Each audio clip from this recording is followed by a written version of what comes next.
Hello, everyone. It's Frances Widdowson here. I want to talk to you today about what's going to be happening in Vancouver briefly, because people are probably wondering about that, and as well talk about a post that I put on the wokeacademy.info site about honesty. So I've kind of been thinking about how can we move forward in Canadian society, what kinds of things are very, very important to try to pursue. And it occurred to me that there are four major areas which need to be rectified in order for us to live in a democratic society in Canada. And these are honesty, number one. So making sure our institutions are honest. I know you're saying good luck with that, but still, this is the principle. And the universities, it's really focused on universities. So universities have to be held to account for being honest. Secondly, transparency. And that is going to lead to me to focus on, I'm not going to talk about today, but I'm going to be talking about in another post, Blacklock's reporter documents.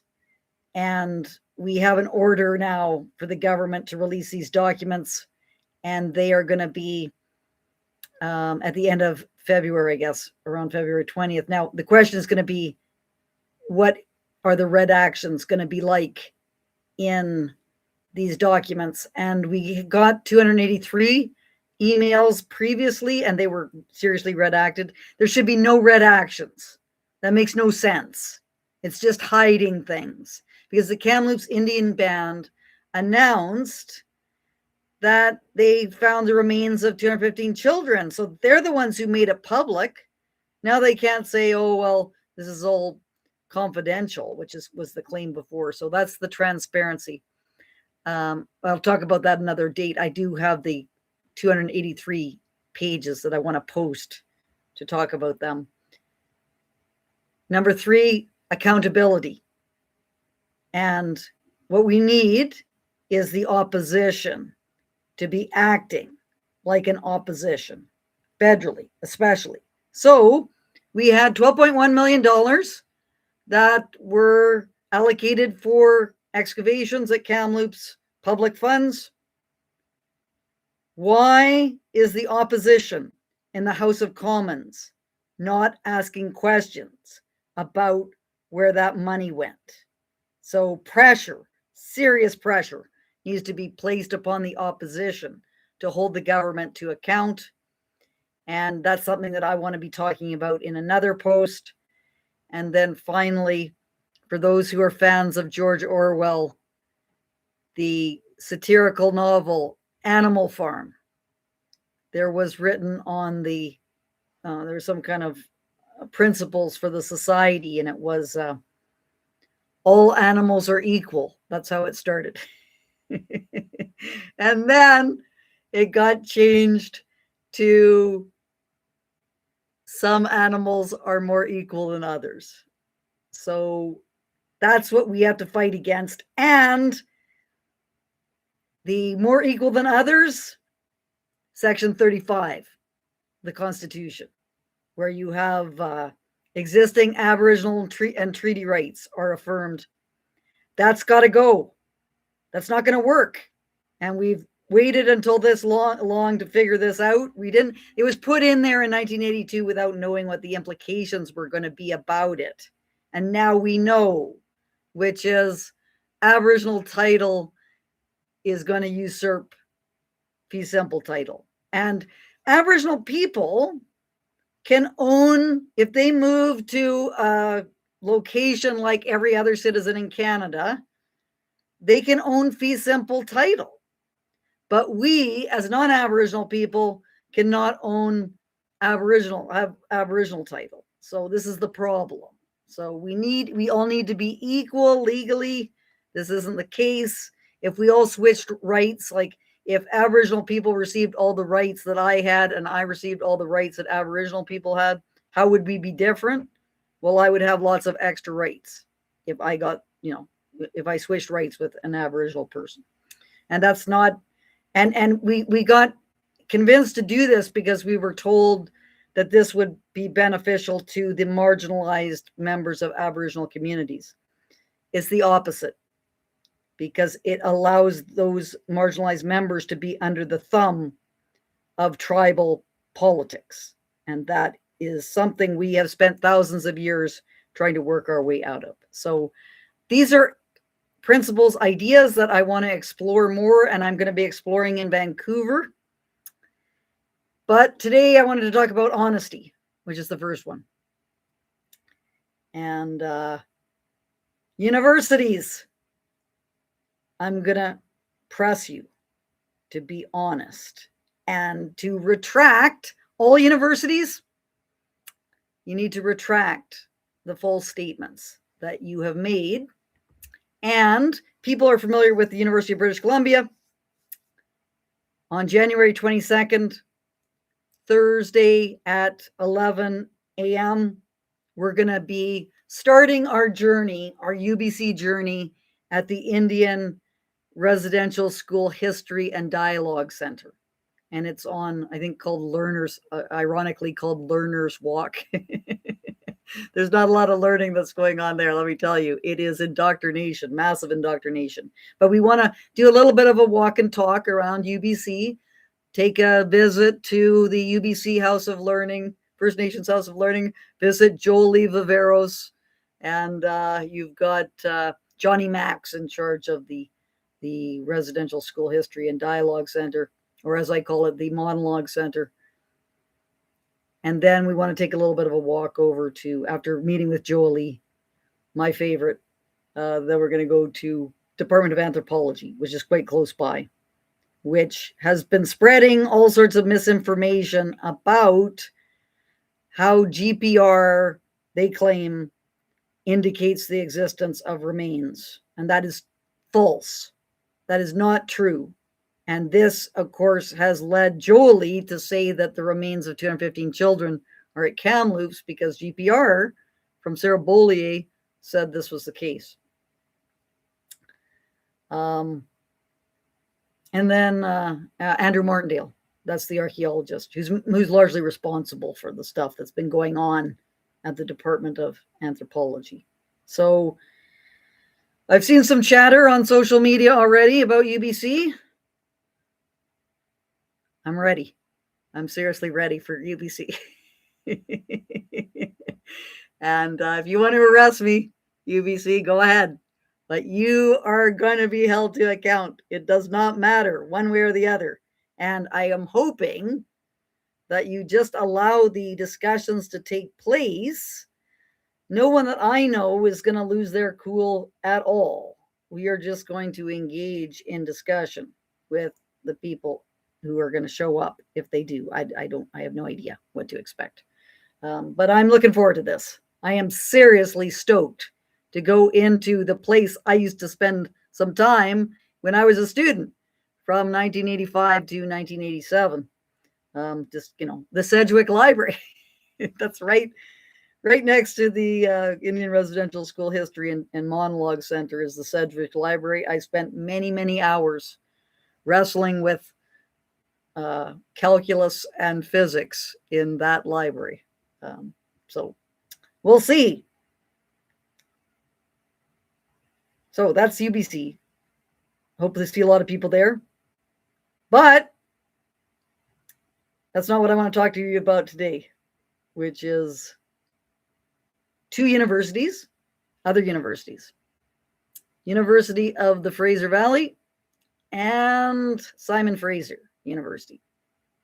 We're going in to University of the Fraser Valley, but it's not going to be announced. It's not going to be public information, because we want to have a normal situation there. Like we don't want to have the craziness of UBC everywhere. We want to have normal conversations. UBC is to make a point, which is knock it off, UBC.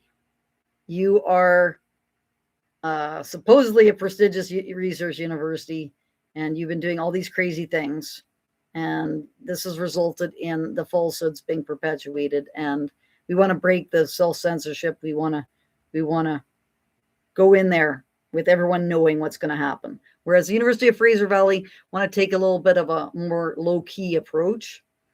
So I don't want to announce it, but it's going to be the 20th, which is the Tuesday. And the time, that's unknown. It could be any time.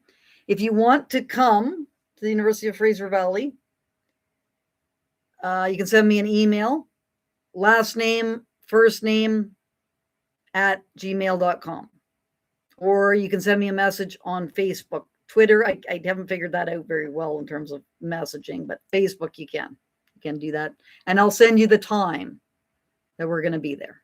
But that's going to be private. It's not going to be something announced publicly, because it just is going to be a normal thing. Simon Fraser, I'm hoping to go there, but it just might not have time to do that. The University of Fraser Valley, the reason why I'm interested in that one is because of Beaulieu. So Sarah Beaulieu is the GPR operator for Kamloops, and she's just gone dark over the last, I don't think she's done a presentation. She hasn't put her head above the parapet for years. And that is not acceptable. She is one of the people responsible for the falsehoods that got, and she wasn't actually doing it herself, but she was encouraging the Kamloops Indian Band in their beliefs by saying, we've got to balance the knowledge keepers with the GPR. And we don't know what happened in terms of the GPR worksheet. Did she give the band the impression that there were small children that were buried in the apple orchard? What happened? And she's never answered publicly for what went on. So we want to go into the University of Fraser Valley to talk about Sarah Beaulieu and the GPR, and what should the University of Fraser Valley be doing about this? Because it seems like there was serious incompetence with respect to her GPR work.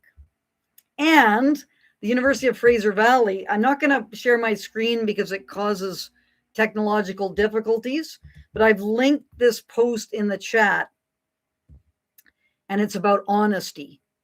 The University of the Fraser Valley and Simon Fraser University. And you can take a look at this posting, and you can see on June 14th, the provost talked about the remains of 215 children. That was the University of Simon Fraser. On June 9th, 2021, discovery of the 215 children as part of a history of Indigenous genocide in this country. So the 215 announcement is used to sort of substantiate the idea that Canada was a genocidal country. And then we have, so that was like in June 2021. So that is sort of not really understandable, but it was part of everyone getting swept up. What's more disturbing about SFU and the University of Fraser Valley is what's on there now. And the University of Fraser Valley, on their library guides, so on their library website for the residential schools, showing students how to research for the residential schools. This is what this web page is about. I just got this today. They say in May 2021, the remains of 215 children were found at a residential school in Kamloops, BC. That's on their library website. As we speak, any student who wants to go in and research the residential schools will first be directed to that state. That's the first statement that they're going to see. And that is shocking. So, University of the Fraser Valley, you need to retract publicly all these statements that you have made about the remains of 215 children being confirmed at the Kamloops Indian Residential School. And that's what we're going to be talking about, as well as Sarah Beaulieu's going dark at the University of the Fraser Valley. Okay, so that's honesty. Is we have had complete dishonesty going on about this for 4.5 years. The universities should not be dishonest. Now, politicians, they shouldn't be dishonest, but it's more expected when the politicians are dishonest. It is, the universities aren't, no, everyone is very surprised when the universities are dishonest. So this needs to change. And that's a very, very important part of this honesty, transparency, accountability, and legal equality. Okay.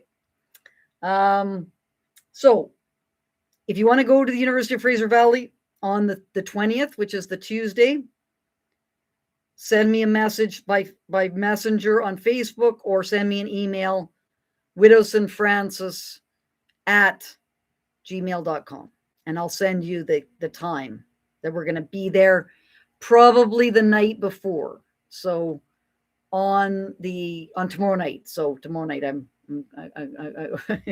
I've got a day and a half to get ready for Vancouver. Okay, so I have to say today, what I really wanted to do was just kind of answer questions people might have about what's happening, because I know it's not very far away.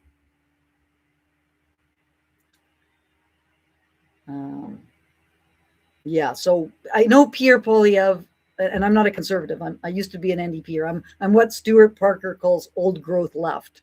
So I'm not aligned with conservatives. I'm not aligned with 1BC. I appreciate Dallas Brody, and also I appreciated Tara Armstrong and Tim Thielman, everyone associated to be stating things, and they still are, that other people are not saying. So they had much more courage than your typical kinds of politics going on.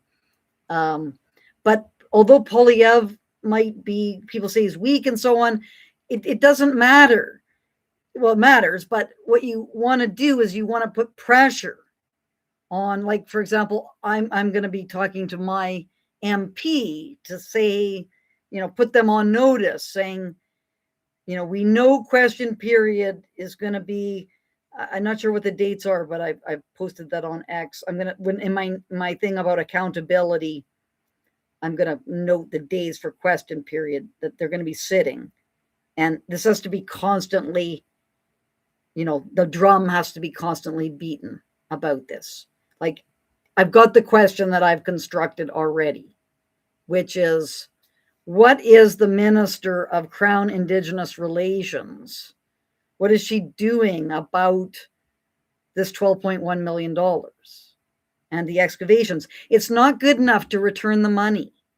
That's not good enough, because this false claim was made in May 2021, and there's a whole bunch of people who believe that the remains of 215 children have been confirmed. You see it over and over and over again, especially Aboriginal people. Many Aboriginal people believe it. And so Aboriginal people should, and we heard that they were traumatized by this announcement. So don't we owe it to Aboriginal people to reduce the trauma about them believing that there's 215 children in some kind of, if not a mass grave, a whole bunch of clandestine graves in Kamloops? So we just need to exert pressure. Keep on going. Keep on talking to your MP.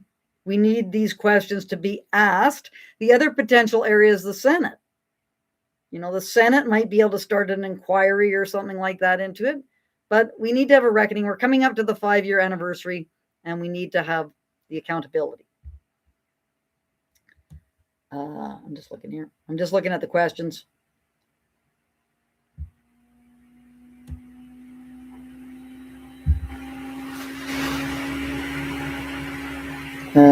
Sarah Bollier was active in the Northwest Territories. November 2025.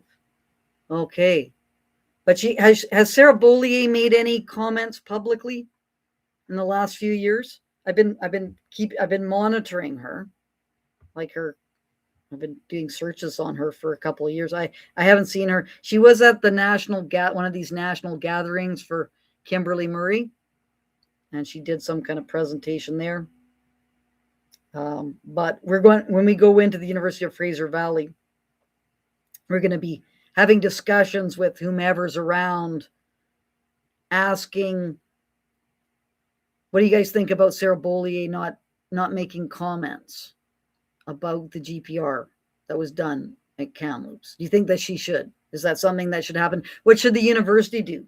Should the university, sort of hold some kind of event to rectify the misinformation and so on that's been spread? Like, what are Sarah Beaulier's obligations after she let that bombshell go or whatever she did?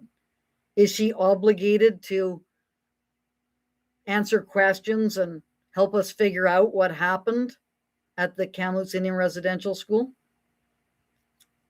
Yeah. The elementary school fence in my area is still covered in orange hands representing the 215. Yeah. So that's the other thing, the schools. When I was in Kamloops, I met a person who didn't want to be identified because she was very afraid for her job. And she said it was just an unbelievable amount of indoctrination happening. And she provided me with a poster of a pamphlet that was sent out to all students in the school district. This is I think it's school district 73, telling students to come to this powwow on the Kamloops Indian Band grounds. And they weren't supposed to take any photographs of the sacred site because of the 215 children that were buried there. This was in the Thompson Okanagan, is it Thompson Okanagan? School District 73. This was something they sent out to all the students, this kind of thing.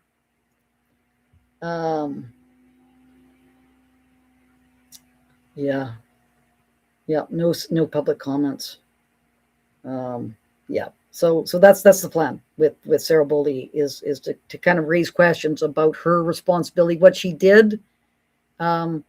It's not clear at this point whether she misinformed the band about the children, because there was children as young as 3 years old in the press release.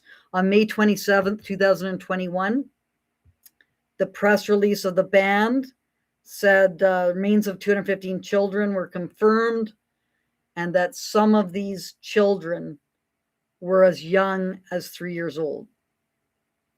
And we saw Terrence Clark and Keisha Supernant when they were doing their survey of somewhere in Saskatchewan. Terrence Clark, who's an archaeologist from the University of Saskatchewan, he was saying, imagine a child lying on its side in a pit, like a 3-year-old child, like a small child. Like, he was getting the students, the graduate students, to imagine that this kind of LIDAR kind of, this kind of this indication. So was Sarah Beaulier, was that what resulted in the 3-year-old, some as young as 3 years old? Where did that come from?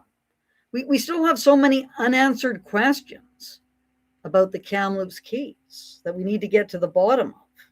So, and this this is what we're going to be doing.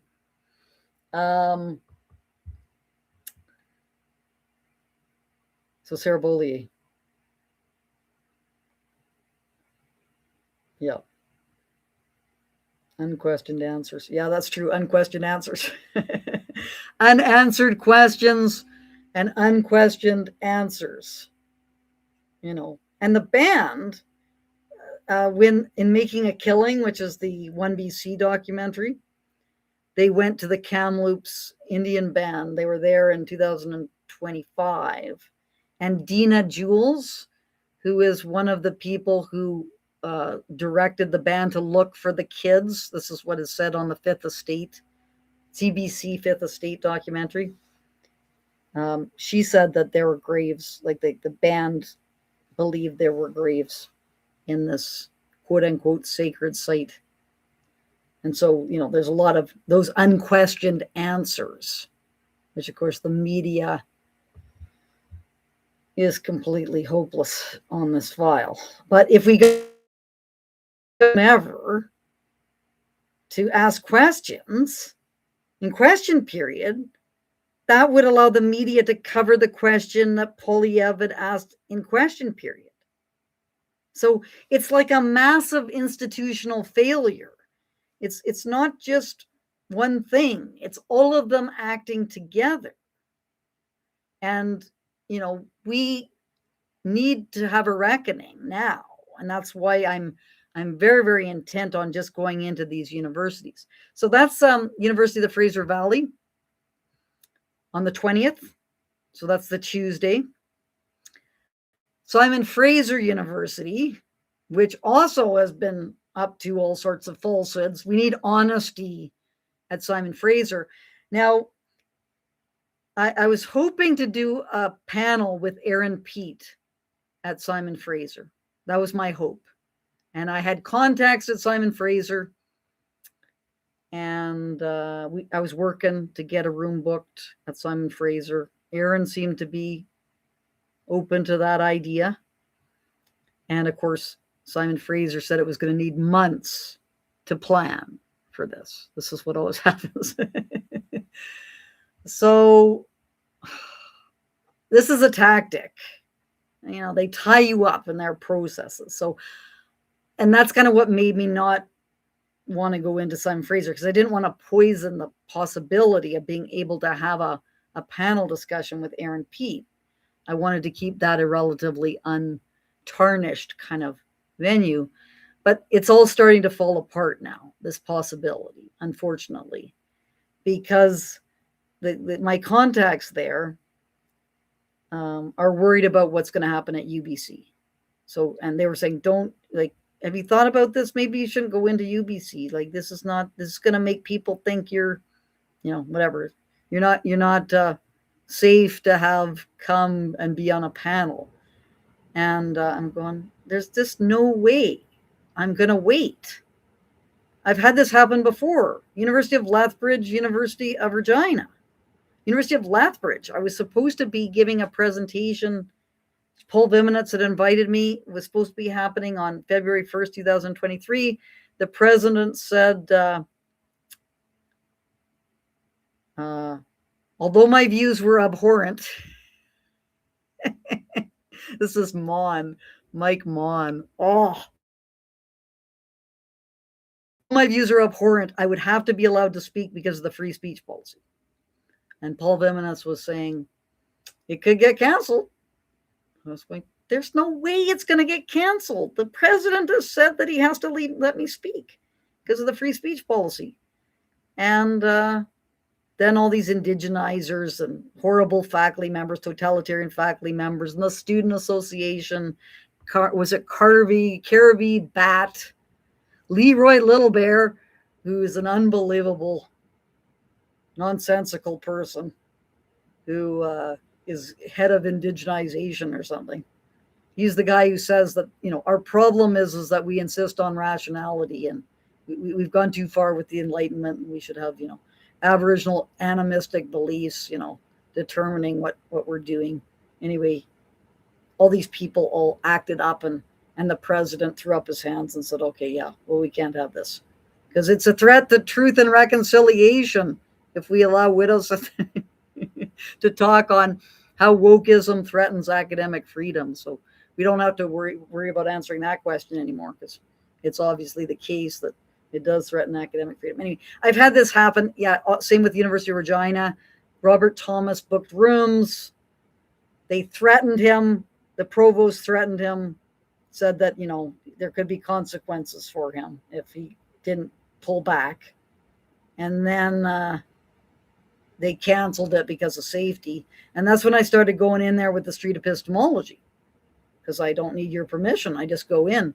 And then now there's been this increasing coercion of trespass notices and arrests and all these kinds of things. But I don't think, I don't have any faith in Simon Fraser allowing it to happen. And so I'm not waiting around for them to book me space, because it happens all the time. It happens like the forces are too much. And this is really the only thing I have to be able to counter the false, just to go in there, have these informal discussions. Hopefully people will not completely lose their shit. Who knows? I can't control it. All I can do is control what I do, which is calm. If someone says something nasty to me, I don't say anything nasty to them. I ask them why. If they call me a Nazi, which I have been called this, I ask them why do they think I'm a Nazi? And what how do you define Nazi? Because this person probably doesn't even know what a Nazi is. It's just a term that they're using they think it's going to bother me. It doesn't bother me at all because I know it's just a tactic. So go ahead. If it makes you feel better, insult me though as much as you want. Okay, question. Yeah, so University of Fraser Valley is in Abbotsford.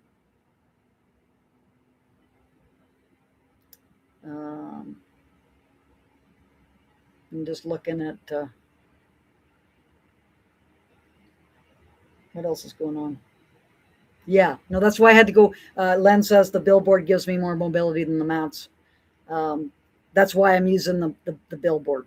Because if you saw the University of Winnipeg meltdown, which was the worst, like that was bad. And my Daniel Page, who was the cameraman, who's a nice guy, just computer science guy. He's never used to these, any kind of barroom brawls or anything like that. He feared for his life that day. It was really bad. And I was just dealing with these cry bullies. So I got roughed up a little bit. I got a sticky drink poured on my head, these sorts of things. But that's really, it's no big deal. Like it's nothing. I guess they could have kicked me in the head if they'd wanted to. But they were just unbelievable cry bullies and just taunted me and screamed at me. And, it's water off a duck's back.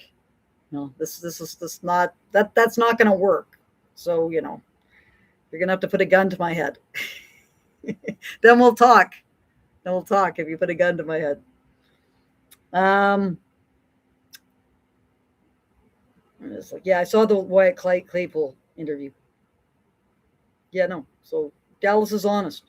You agree with her, disagree with her. She's saying what she thinks is true. And you have to have a lot of respect for people who do that. They're not trying to figure out what people want you to say. That's just the most painful thing. Just say what you think is true. And, you might be wrong. Everyone's wrong, except for me, of course. I'm never wrong. I'm wrong a lot. I know I'm wrong a lot. And I'm happy to change my position. I'll just go to the neutral mat and you can convince me. But I'm very, very certain I'm on the strongly disagree mat that the remains of 215 children have been confirmed, because I've studied this for 4.5 years. I know all the facts. Let's see what else. Yep. UBC at the Okanagan. UBC Okanagan. Yeah, that's in the future. And there's some good people there. There's Andrew Irvine. He's a colleague of mine. He was on the board for the Society for Academic Freedom and Scholarship. Jeff Singlet, I think his name is. There's a bunch of people in the political science area who I know. But I tried to book something there, but it didn't. I couldn't get it off the ground. But if someone wants to book, this is for anyone. If you can book a room for me at a university, I'll be there next week. No big deal. Because I'm just going wherever I can book rooms. But right now I'm very interested in the trinity of Beaulieu at University of Fraser Valley, the archaeology department at Simon Fraser with George Nicholas and Hugo Cardozo, Nicholas especially. They're under a gag order by the Kamloops Indian Band. How does that happen? So you sign an agreement with the band. Your research has to be vetted by the band. That research is completely useless. because it's not objective. It's controlled by what you release. So that's why the evidently, according to Hugo Cardozo, I have his email that he sent to Nina Green. He said that 5 archaeologists had reviewed the methodology used by Beaulier and found that it was sound. Who are the 5 archaeologists who vetted that? Why did they think it was sound? Because the geoscience expert that I've been dealing with, someone with 30 years of experience in geoscience, says it is amateur and shows she does not know what she's doing. So, and there's supposed to be some kind of report. Another geoscientist, or actually he's an engineer, says he doesn't think there can be a report because it takes a long time to put together a report, and it didn't seem to have, like, she did her survey in May and then in July 15th, and she just showed us a few slides.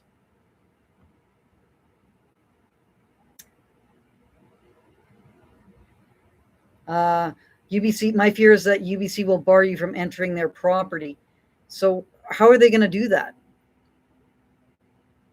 They're going to have to put up a perimeter. You know, they might do what they did at UVic. This is, you know, it was just like, they know that I'm going to start at the Indian Residential School History and what I call the monologue center, since it's not a dialogue. There's no dialogue going on.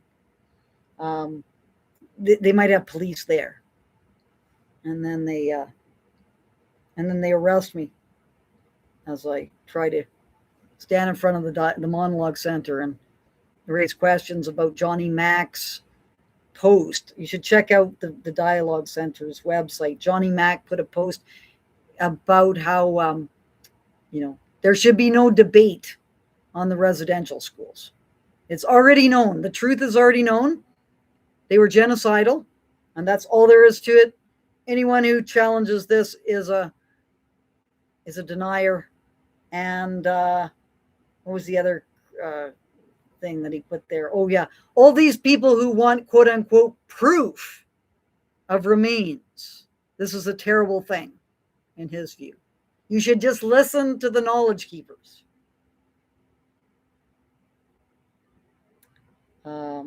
Yeah, so I don't see how they're going to stop me from entering the property. UBC. They could arrest me in front of the Indian Residential School History and Dialogue Center. We'll see.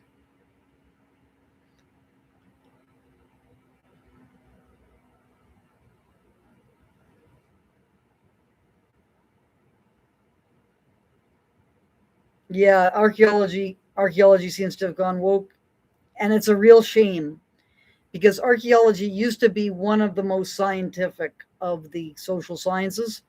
It was similar to paleontology, because it has the remains, right? It has the artifacts, the buried things, and so that's actually a scientific kind of grounding for your theories. But now you have like Keisha Supernant and Terence, especially with the Aboriginal side. And as I said, it's all got, I think it's called the Tri-Council Policy Statement on Research Ethics. Ethics are not just about consent of an individual. They're about the consent of the community. For Aboriginal ethics, they have different ethics than non-Aboriginal ethics. And because the community doesn't want this to be released, then you shouldn't do it, because it's colonialist. But of course, it just totally destroys the discipline. The other disturbing thing was the remains. One of them is called Long Ago Person Found. It was found in, I believe, northern British Columbia. It was a 600-year-old skeleton. And the community insisted on cremating the skeleton. So here is a priceless piece of evidence, piece of archaeological evidence that could have told us all sorts of things about what Aboriginal life was like 600 years ago. It's been completely lost because of politics, and you sort of wonder the kind of malevolence that would result in that happening, because Aboriginal people didn't cremate their dead historically. It's not a tradition. It was just like, militia. Seems to me to be almost vengeance or getting back at people. I was very shocked to hear about that case.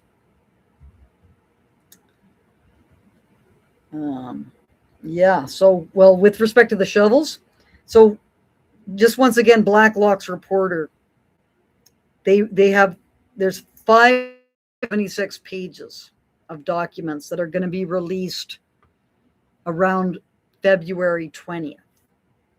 So, and there are these progress reports that were done on the they're supposed to be doing excavations. They were given $12.1 million to do the excavations between 2021 and 2023. And they're supposed to be giving progress reports on what they were doing. And so there would have been in these 576 documents, there would be, the government asking about the progress reports, whatever the band is going to be saying. But in terms of this idea of transparency, it's very, very important to not have the red actions. The more red actions there are, the least amount of transparency that you're going to be able to have. And so that pressure needs to be placed on the government. There's no reason at all for there to be red actions, because, as I said, the Kamloops Indian Band announced publicly about the remains of 215 children. They're the ones who made it public. So now they've got to be public about coming clean about what's going on.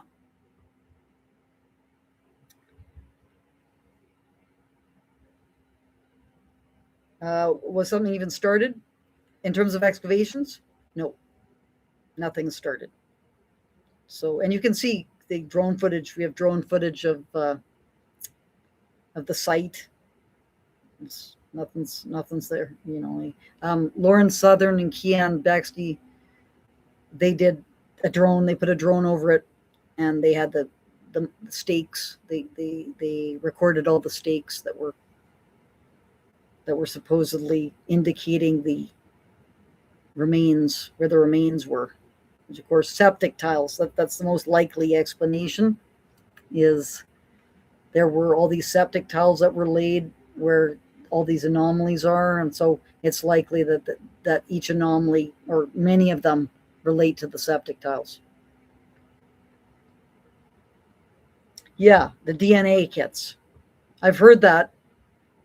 So let's get those out. Like, what about they got them? It was not just it was for forensics and DNA analysis. That was some of the line items in the Blacklock's documents. Anyway. Okay, so questions. Any other questions?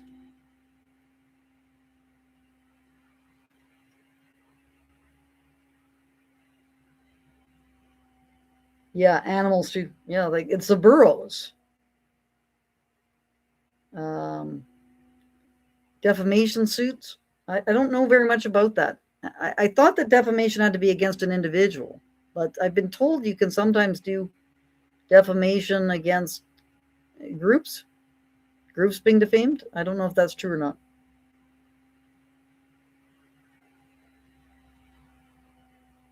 Yeah, I know the GPR, there's massive misinformation going on with the GPR.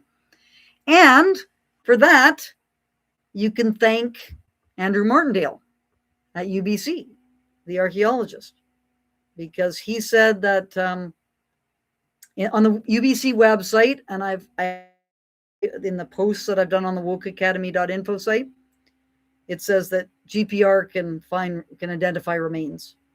UBC put it on its website that was the case. So you can't really blame people for not understanding all of this. when you have universities are just distributing these incorrect ideas all over the place, and they have taken it down.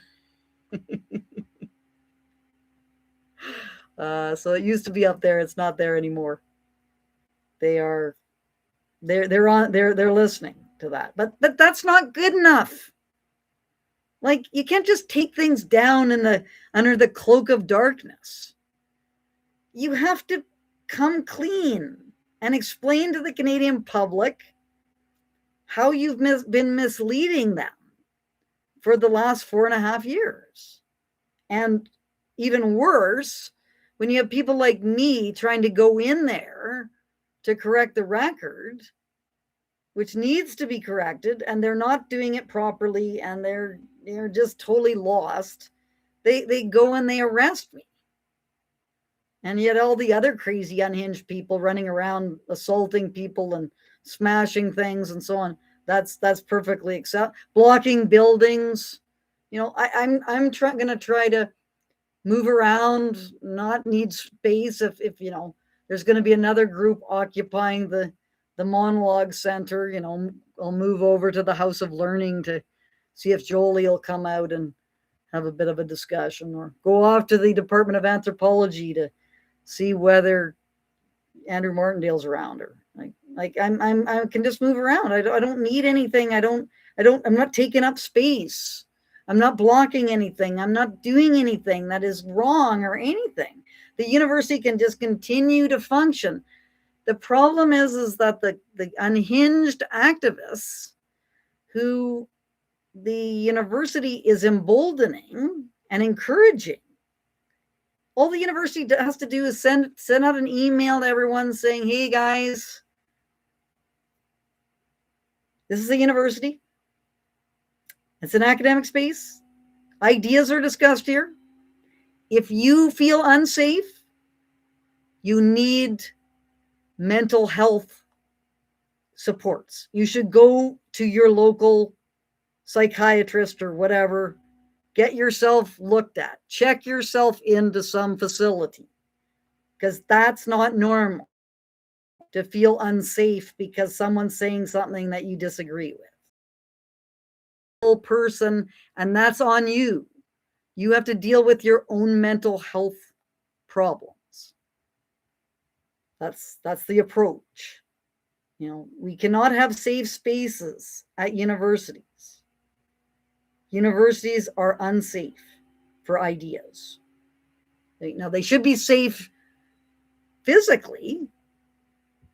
You shouldn't fear for your safety physically, but in terms of saying, oh, my identity is so significant and so important to me that if someone, challenges my genocide survivor identity, I feel so deeply wounded that I'm going to go home and kill myself. This is absurd.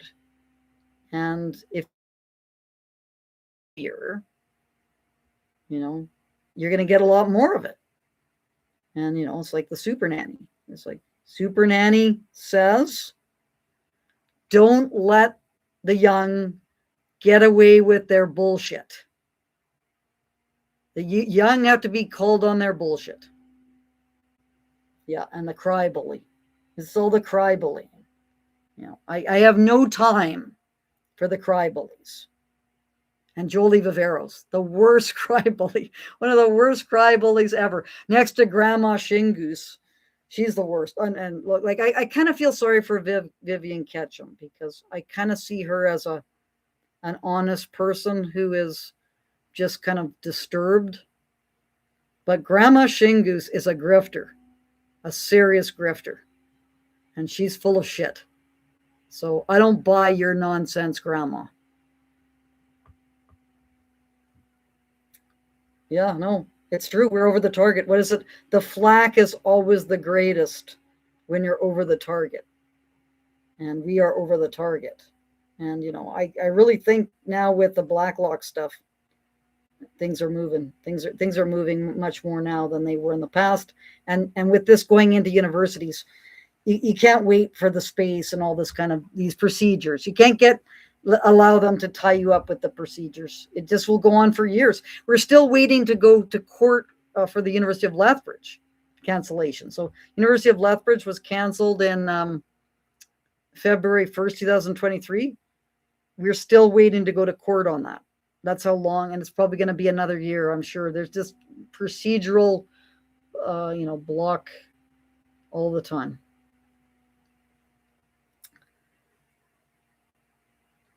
Yeah, education. That's how you pursue the truth. Like, how do people pursue the truth if they aren't exposed to a contrary viewpoint? That's how you kind of interrogate your idea. And these people are just in their echo chamber, listening to one another, insulting and calling anyone who disagrees with them a denialist.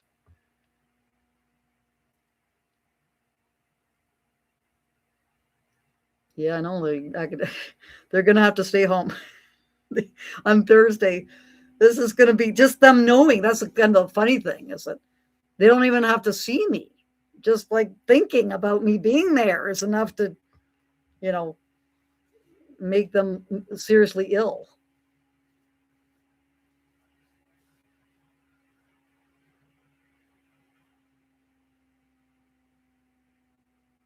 Democracy is ruled by the people.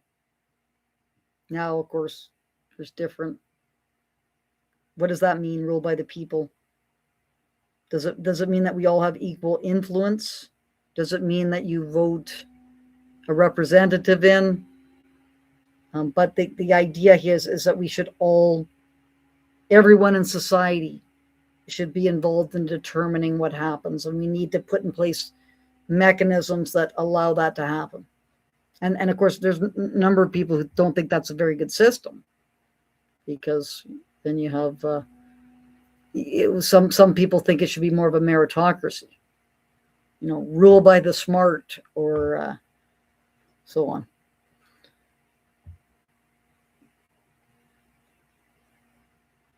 Yeah, about the Indigenous Crown relations. Yeah, I think they're gonna try some tactics, obstructionist tactics, but that's why we need the opposition to be asking questions, and then the media covering the opposition asking the questions. So that's a big part of the accountability that's missing. And